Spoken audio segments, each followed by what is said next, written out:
The promise of the future is an awesome force. We look back for experience, but we must look forward now for inspiration. What gives us inspiration to get up in the morning, do our job, learn skills, and develop? All that we can possibly be is the promise of the future.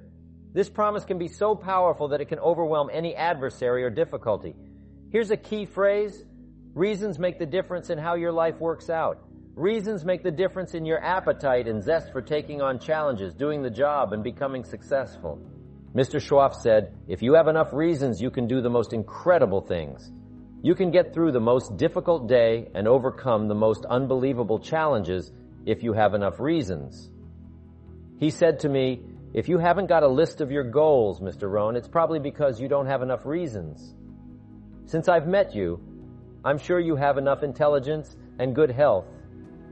You have all of those things working for you, but here's what you must work on now. Have enough reasons. Look into the future and develop reasons. It's important to make sure that the greatest pull on your life is the pull of the future. Some people let the past pull them back like gravity. They live in the darkness, mistakes, and discouragement of the past, letting it affect them for the rest of their lives. We don't want the past to pull us back. Instead, make this note. Dreams and goals can become magnets. The stronger the goal, the higher the purpose, the more powerful the objective, the stronger this magnet is that pulls you in that direction. Not only do your goals and objectives pull you in that direction, but they also pull you through. They pull you through down days, difficult times, and winters of your life. Some people get lost in the confusion of the day because their goal is not bright enough to pull them through. Goals drive us to take advantage of the spring. Why would the farmer put the plow in the ground in the spring if he couldn't see the vision of the harvest when summer is finished? Is it possible to see the finished harvest? Yes, by faith. Faith is the ability to see things that don't yet exist. In our goal-setting session, start looking into the future of what you would like to accomplish, where you would like to go, and the person you would like to be. See if you can't get a better picture of the finished objective. See yourself there. There's nothing you can do about the past, but you can do a great deal about your future. You don't have to be the same person you were yesterday. You can make changes in your life, absolutely startling changes in a fairly short period. You can make changes you can't even conceive of now. If you give yourself a chance, your abilities will grow. You have untapped talents and potential that you haven't even reached for yet. As time goes on, you'll be able to reach deeper and deeper. Before you know it, you'll be able to do things you never thought you could do, handle things you never thought you could handle, and have ideas you've never had before. All of this is sparked by the goal-setting process. When you know what you want and want it badly enough, the answers will come to you. I can't tell you why it works, but it does. Give yourself a chance to become all you can become and to accomplish all you can accomplish. Let me give you a Bible philosophy that teaches how to get whatever you want. Here's what it says. Ask. That's it. Ask. Of all the important skills to learn in life, be sure to include the skill of asking. What does ask mean? Ask means, what do you want? The complete formula is staggering. Ask and you will receive. Work on your list of why. One of the big thrusts for success is to come up with a strong enough why in leadership training. If the why is powerful, the how is easy. But if the why isn't strong, if your goals aren't powerful, if the vision isn't clear, the old prophet said, without a vision, we die. Without a vision, we perish. Without a dream, we're nothing. We stayed because we were committed. We left because we were disillusioned. But we came back because we were lost. Without a dream, we are nothing. When the why gets big, powerful, and strong, how seems to be much easier. Without a strong enough why, the how seems almost too difficult to accomplish. If you had strong and powerful enough goals, you'd figure out how to manage your time. You'd get a book on the subject or do something to manage your time if it was worth it. If it's not worth it, why would you bother studying the art of managing your time if it really doesn't matter? But if it really mattered in the accomplishment of your goals and why you wish to accomplish them, you can do anything. You can get up any hour, read any book, take any class, make any change, develop any skill, and do any discipline. You can do it all. When the why starts to grow, the how gets simple. Maybe one of your goals is to have $1 million home on the hill overlooking Snake River Valley. That's a good goal, but what for? A house is a house with bricks, wooden walls, and a roof. The key is the purpose behind it. The purpose is stronger than the object. The object is the house, which is a worthy goal. But the stronger goal is the purpose for the $1 million home. Purpose is stronger than object. It's okay to have plenty of objects to go for on your goal list, but always keep asking yourself the question. Sometimes it's good to write it out. Here's why I want this money. Here's why I want this place. Here's why. Developing those reasons becomes incredibly powerful. Now here's the next exercise. Look at the whole list you've written and the exercises we've done. Answer this question. What kind of person must I become to achieve all I want? Two things are working. What you become helps you to achieve, and what you achieve helps you to become. The more you become, the more you can achieve. The more you achieve, the more you can become. Who knows which affects the other the most? Your concept of the person you think you must become to achieve what you want is important. Maybe you need to become much wiser than you are at the moment. You need to become stronger and have better health. Maybe you need coaching to really become the person you want to become. Physical coaching, spiritual coaching, and developing skills coaching. To be the influence you want to be, you must build an incredible reputation. What kind of person must I be to attract all that I want in my life, the people I want, and the opportunities I want? Don't set your goals too low. Don't join an easy crowd. You won't grow. Go where the expectations are high, where the demands are high, where the pressure's on to perform, grow, change, develop, read, study, and develop skills. I belong to a small group that does business around the world. You cannot believe the expectations at that level. We expect far beyond average excellence from each other so we can contribute something unprecedented to the group.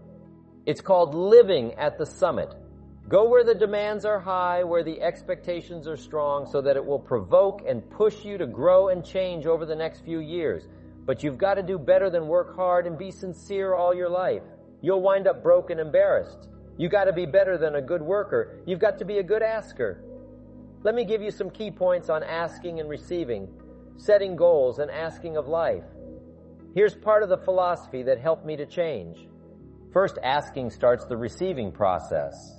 Asking is like pushing a button and all this machinery starts working, mental and emotional machinery. I don't even know how it works, but I do know it works. There are many things you don't need to know how they work. Just work them. Some people are always studying the roots, others are picking the fruit. It all depends on which end you want to be on. So asking is the beginning of receiving. Second, receiving is not the problem. You don't have to work on receiving, it's automatic. If receiving is not the problem, what is the problem failing to ask? The man says, I see it now. I got up every day this year and hit it hard, but nowhere in my house is there a list of what I want from my life. Can you see good work or poor asker? Third, receiving is like the ocean. There's plenty, especially in this country. It's like an ocean here. Success is not in short supply. It isn't rationed. When you step up to the window, it's not all gone. No, what's the problem? Some people go to the ocean with a teaspoon. Can you picture it? A teaspoon. In view of the size of the ocean, trade your teaspoon for at least a bucket. You'll look better at the ocean with a bucket, and kids won't make fun of you. Remember, there are two ways to ask. One is to ask with intelligence. It didn't say ask intelligently, but I'm sure it meant that. Don't mumble. You won't get anything by mumbling. Be clear and specific. Intelligent asking means how high, how long, how much, when, what size, what model, and what color. Describe what you want. Define it. Well-defined goals are like magnets. The better you define them, the stronger they pull. Give your goals purpose. Answer both questions. What do I want and why do I want it? That's the object. And the second question, what for? That's purpose. Purpose is stronger than object. What you want is powerful, and it will pull, but what you want it for is more powerful. Here's the second way to ask. Ask with faith. Faith is the childish part. It means believing you can get what you want like a child, not an adult. Many adults are too skeptical. They've lost that wonderful childlike faith and trust. Don't let that happen to you. Believe in yourself and your goals and get excited like a child. Childlike enthusiasm. Nothing can beat it. Kids think they can do anything. How exciting. They hate to go to bed at night and can't wait to get up in the morning. Develop that kind of enthusiasm toward your life and your goals. And be curious like a child. Kids can ask 1,000 questions. Just when you think they're finished, they come up with 1,000 more. They'll drive you to the brink. But it's really a virtue. Have plenty of curiosity. Ask questions. That's how you learn. Setting goals is a very important part of our life's process. Guess how many people have a constant plan for setting, rearranging, evaluating, and strengthening the purpose of their goals? The answer is very few. In fact, if you do this, you will be among the few who do. Become the envy of all who watch. In the leadership seminar, we came up with a whole 10-year plan of goal setting. Business goals, personal goals, family goals, economic goals, financial independence. It's basic, fundamental. In fact, if you work hard on setting goals, put together a plan for setting goals, reevaluate them, and rearrange them constantly, talk about them, go over them again and again. I tell you what this process will do. In my personal opinion, it'll put you in what's known as the top 5%. If you want to be successful, if you want your life to really change in major ways, this is one of the fundamentals, a constant plan for setting, rearranging, evaluating, and strengthening the purpose of your goals. We need to take a look into the future. We've got to have the future well designed. The future is called the promise. And here's what we teach in our leadership series. The promise of the future can be an awesome force for your own future. The promise of the future, designing the future. There are two ways to face the future. One is with apprehension and the other is with anticipation. I promise you, in my travels around the world, most people face the future with apprehension. And here's why. They don't have it well designed. They've sort of left that up to someone else to fix. But here's the best way to face the future, with anticipation. And you can face the future with anticipation if the future is clear. If the future is well designed in setting goals, it's very simple. Number one, decide what you want. You just take a little time. You sit down and say, what do I want? What kind of skills do I want? What kind of income do I want for the future? Where would I like to go? Places I'd like to visit, habits I'd like to acquire, skills I'd like to have. You just take a little time to think about what you want. Economics, friendships, people you'd like to meet, places you'd like to go. You just take some time. And then I suggest, when you've thought about what you want for the future, make a list. Just jot it all down. It's really a very simple process. Get together with your family, your wife, your husband, your children, your business colleagues, and make it one of the major fundamentals in your life. Constantly setting, rearranging, evaluating, and strengthening the purpose of your goals. That's the number one fundamental for success. Here's number two. A clear picture of what you intend to do with your present resources. That's a fundamental. Figuring out a plan of what to do and how to manage your present resources. Most everyone I talk to has already got something. The big question is, what are you doing with it? Most everyone has some time, they have some resources, they have some money, or they have a paycheck, or they have some kind of resources. They have some kind of net worth. The big question is, what are you doing with it? Where are you investing it? Where are you putting it? First of all, you've got to understand about society and about money. You've got to understand how to earn it, where to get it, where it comes from, and the importance of managing it. Kids ought to be taught from the time they're just small what to do with a dollar. If a child has a dollar and spends it right away, they've developed the wrong habits. And sure enough, if they continue those poor management habits over the first dollar, you can imagine they're probably going to do the same poor things with those same dollars when they get older. The plans we learn when we're small, sure enough, are most often the plans we follow the rest of our lives. What to do with your money and where to put it. We teach in the care and feeding of the goose that lays the golden eggs. You've got to be a happy taxpayer. You've got to make sure some of your money goes into financial institutions so that successful people can borrow it and start other businesses that employ more people. Now, you've got to make sure that you give some of your money for charity. So for charity and for taxes and for savings and for the accumulation of capital, it's very important to have a management plan for your present resources so that at age 65, you don't wind up like most people do, broke.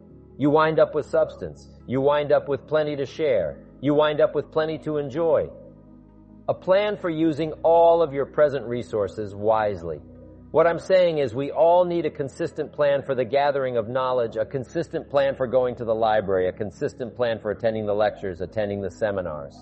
Most people get ideas just spasmodically, or when someone happens to come by, or they just happen to hear someone, or they happen to read a book that might have some ideas that could help to benefit their life. When you listen to a sermon, make sure you've got your journal to take notes wherever you go. Gather knowledge, but gather it on purpose. Do it constantly, do it daily, and do it consistently. We need a consistent plan for reading books. Most people just read books haphazardly, spasmodically, or most people just don't read at all, or they don't have a good plan for reading the right books. Sure enough, the man reads the comics instead of the classics, and he misses all the things that could really benefit his life because he doesn't have a plan. Here's a good thought too. Rarely does a good idea interrupt you. Good ideas must be pursued. You must go where they are. You must seek them out. And there's an important Bible phrase that says, if you seek, if you search, you will find. Sure enough, a consistent plan for gathering knowledge, reading the books, attending the lectures, putting together ideas, and having a place to capture them like a journal where you can repeat them and go over them. That's a fundamental that, if you follow it, will put you in the top 5%. Guess how many people have a consistent plan for the gathering of knowledge? Answer, very few. And what you want to be is one of the very few. You need a plan, a detailed plan for the use of your work time. We call it a game plan. Most people try to design tomorrow and next week and next month in their head. They try to just decide what they're going to do.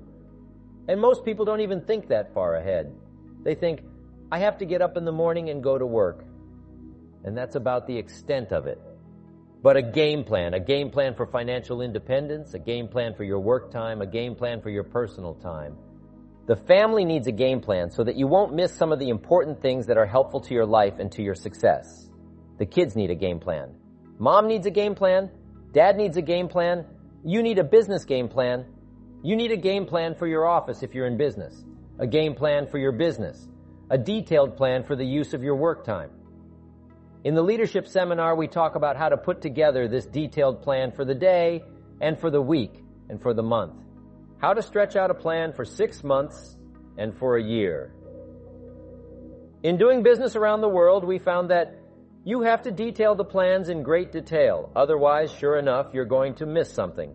And I can promise you that a detailed plan for the use of your work time will put you in the top 5% because most people don't have one. Mr. Schoff shared with me when I first met him when I was 25 years old. He said, Jim, to do better, you've got to get around the right people. If you have a constant association of people who can better your life and better your lifestyle, you can't believe the progress you can make. An association of people of common interest in progress, success, ideas, and philosophy. I have a good phrase for you. Never mistake the power of influence. The man says, well, I live here, but it doesn't really bother me. See, that's not true. He says, I'm around these people, but they really don't bother me. See, that's not true. Whoever you're around, whoever you're with, is exerting some kind of influence on your life. And what you must do, and this would be a good year to do it, the first year you've heard about it, is make plans to get around the right people. People who talk positive ideas, people who talk philosophy, the refinement of philosophy. See, just the latest joke won't help. You've got to get around people who read, people who are successful, and people who are growing and changing. Otherwise, your influence is going to be in the opposite direction. And I know most of us, wherever you work, you have to be around some negative influences. But what you must do is counterbalance that. In conclusion, the path to success and fulfillment is paved with purpose, faith, enthusiasm, and a well-designed plan for the future. By setting clear goals, constantly evaluating and adjusting them, and maintaining a childlike curiosity and enthusiasm, we can unlock our true potential. Surrounding ourselves with positive influences and committing to continuous learning and growth will further enhance our journey. Remember, the key is to take consistent, deliberate actions towards our objectives, managing our resources wisely, and always believing in ourselves. With these principles, we can face the future with anticipation and confidence, transforming our dreams into reality and securing a prosperous and fulfilling life.